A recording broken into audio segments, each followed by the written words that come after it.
के भयो त जब दुवै हात नभएकी एक केटीको हातमा एक केटाको हात ल्याएर जोडियो। हो साथीहरू, 2016 को कुरा हो। भारतकी 18 वर्षीय श्रेया नाम गरेकी यी केटीले एक निकै ठुलो बस दुर्घटनामा दुवै हात गुमाउन पुगिन्। त्यसपछि श्रेयाले प्रोस्थेटिक ह्यान्ड्सको सहारा लिन खोजिन्, तर उनले त्यो अपनाउनै सकिनन्। र जब उनलाई ह्यान्ड ट्रान्सप्लान्ट अर्थात् हात प्रत्यारोपणको बारेमा थाहा भयो, तब उनले त्यही गर्ने निर्णय लिइन्। धेरै खोज तलास र 1 वर्षको समयपछि 2017 मा गएर बल्ल उनलाई एक ह्यान्ड डोनर फेला पर्यो, जसको एक बाइसाइकल एक्सिडेन्टमा मृत्यु भएको थियो।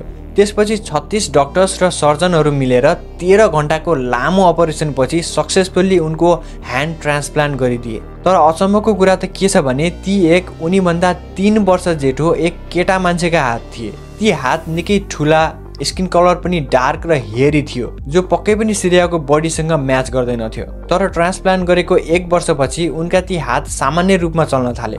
समय बित्दै जाँदा ती हात श्रेयाको बडीको अनुसार म्याच हुँदै जान थाले र आज पनि उनी एक ती हातको साथमा सामान्य जीवन बिताइरहेकी छिन्। यसले जनाउँछ कि मेडिकल साइन्स कति अगाडि पुगिसकेको छ। ती डक्टर्स, ह्यान्ड डोनर र ब्रेभ श्रेयाको लागि एक लाइक त बन्छ नै। र भिडियो मन परेमा फलो गर्न नभुल्नुहोला।